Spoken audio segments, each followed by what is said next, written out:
Nimetage üks sõna, millega võtate kokku Startup Day. Ägedad inimesed. Energia. Amazing. Äge. Positiivne.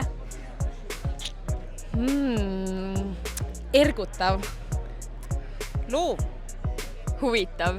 Parim kogemus üldse ja parim kogukond. Nõus. Kiire.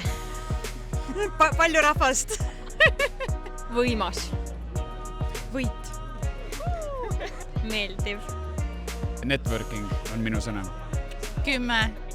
Ergas, väga erk. Väga hea. Nice. Fantastiline. Networking ehk võrgustamine. Huvitav. Kohtumised, kohtumiste rõõm. Evolution. Connections. Networking. Koostöö. Loovus. Energiline. Nimetage üks sõna, millega võtate kokku Startup Day. Tuus. Superpower.